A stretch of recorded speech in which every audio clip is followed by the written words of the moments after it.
2. 1. Welcome, solving quadratic equations by graphing.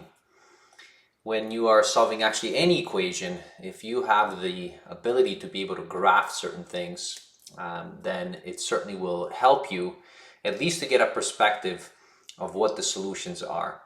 Now here we have a basic quadratic equation, and in this case I'm going to be assuming, so the A, the B, the C, and the D, they're just some real numbers, and then we're trying to solve for x, and whatever that x is going to make this equation true, meaning the left hand side is equal to the right hand side. Now for quadratic equations, most of the time, we kind of set d equals to 0, and then what we are dealing with is this equation, and where it just looks purely quadratic, and then that d is equal to 0. But it doesn't really matter what this d is. And when you're graphing, it's actually pretty cool to be able to see when this left-hand side equals the right-hand side. And for quadratics, so as you know, they're basically just parabolas when you start to graph them. And if you do that, you can save yourself quite a bit of time. So for these types of problems, I have kind of prepared for you a few kind of equations, so depending on d is equal to 0 or not. So here are a few examples that I have for you. They're just kind of randomized. And our goal ultimately is to be able to solve for x so that the equation is true. Now, one way of doing it is, now it's only if it's possible, you can use factoring. And I did a video which is on factoring and then quadratic solving the equations. I'll put up a link up above. The problem is that it doesn't always work. And graphing, on the other hand, if you have the tool, and now we have quite a lot of tools for graphing, then you might as well utilize them. Now in schools, sometimes on tests, you may not be able to use them, but I suspect that in the future you may be able to use to get a good understanding of these different quadratics. So let's try to knock these off, and I'm just going to show you, what the solutions here are. Now, whenever you break this down, so when you have these equations, you can kind of separate them into two things. You can separate them into the left-hand side. So here's your left-hand side. So I can write this as, okay, so let's create a relationship here. So y is equal to 3x squared minus 8x plus 1. That would be the left-hand side. And then you have your right-hand side. Now your right-hand side is very simple. So your right-hand side, we can say y is just equal to 0, because that's all I'm doing is I just have that constant. And now the ultimate goal is to say, it's kind of like solving, two equations, two unknowns, when you used to do, for example, lines, and you wanted to find out when two lines are intersecting, what's the point of intersection.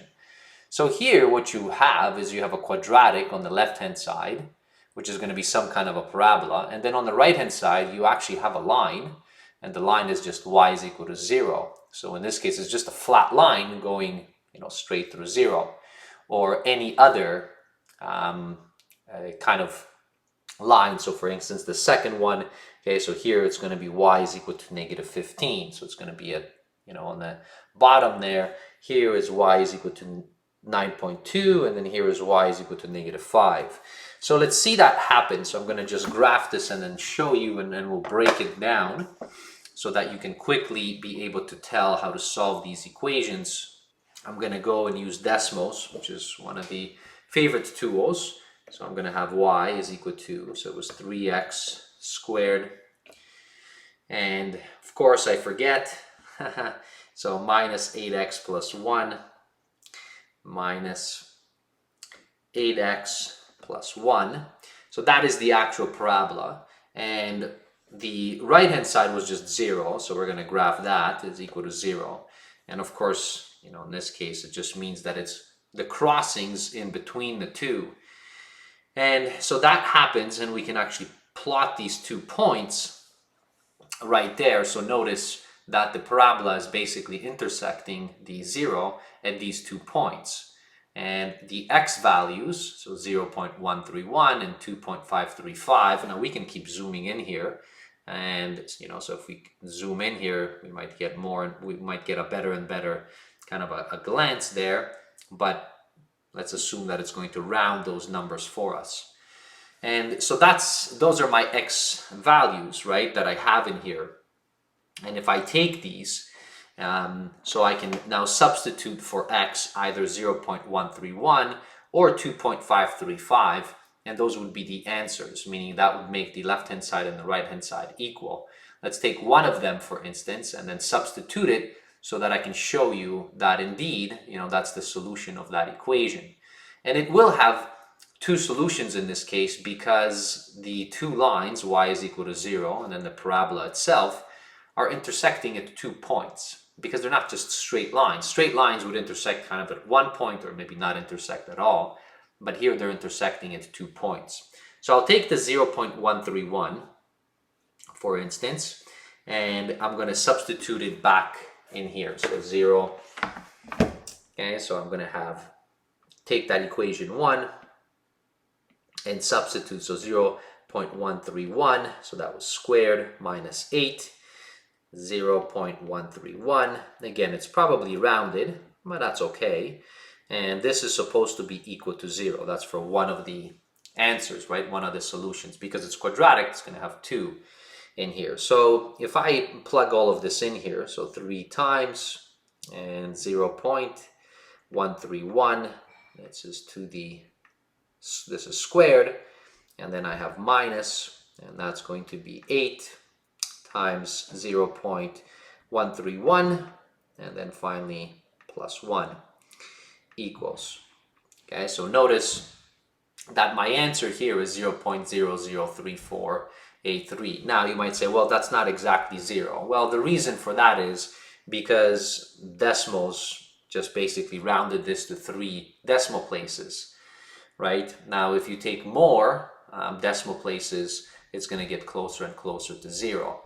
But what graphing does for you is that it nicely is able to capture the solution, so you have an idea, do these solutions actually exist?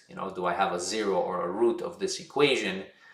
And then if I do, how close can I come to it? If the numbers are nice, sometimes it might work out for you pretty well. In this case, it's not exactly, but that's okay. And now you can take any of the equations that we have right here. So I can take the second equation, for instance, and then I can graph these as well. So I can graph the parabola on the left-hand side, the negative 15 on the right-hand side, and I'm going to see where they intersect to get my solution to my equation. So let's do this second one. So negative 2, 5, and negative 10. Let's do that. All right, so that's the graph, right? So you have the two graphs, the left-hand side and then the right-hand side. And again, I can zoom in here and you can see that these two are actually intersecting. So those are the 2 points of intersection, and those are my zeros of the equation that I have. The zeros are the x's, so it's the x values. That's what you would be trying to pick off. So graphing is a great tool to be able to solve these things whenever you have them.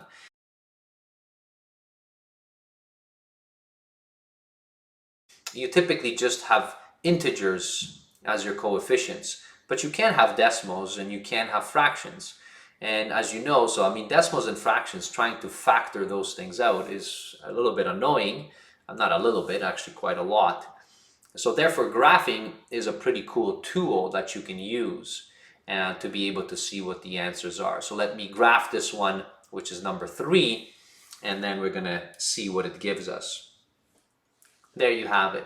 All right, so I just graphed the left-hand side, which is the quadratic, so that's why you see the parabola there, and then the right-hand side, which is just 9.2 in this particular case, and those are the intersections. So where do they intersect? We can again just graph these points, and then we'll get our answer. So it's at negative 22.881 and 0.481, so approximately, probably rounded again to 3 decimal places. And so that was kind of the third example. Now, what I also like about graphing, because at least in these 3 examples, what you had is you actually had an answer, right? They intersected, but they may not always intersect. For instance, if we go back, so if I take, so this is the example number 1, and notice example number 1, I just rewrote as example number 4. And that example number 4, all I did was I just switched. Okay, so I switched the 0 and then I put here -5. And if you do that, you'll find, and we're going to graph it, you see that there will be no intersection between the left-hand side and the right-hand side. So the parabola and just the flat line. And if there is no intersection, that means there's actually no solution where you can make or find an x so that your quadratic on the left-hand side is going to equal to -5. And that's pretty neat, and it saves you time. Then you don't have to use any factoring or anything else to try to solve this particular equation. All right, so let me show you that now. And there you have it. Okay, so you have, so notice the parabola and then the -5, I mean, they just don't intersect, so there's never going to be a solution to this. So that's something that you can think about, when you're kind of working these things out, and then the intersections will kind of tell you what the solutions are, and then you can find the values for x. In this case, there is no value for x, so you would say that this equation has no solution.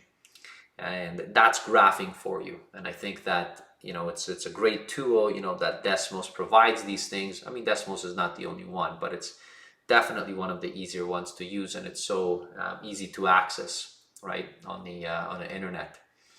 All right, so that is it. Okay, so there's 2 methods to solve these quadratic equations. You can try factoring, and you can kind of struggle through it, or probably you may want to try first graph it if you're allowed in school, to give you some kind of a sense, to pick off the answers the way we did in this video.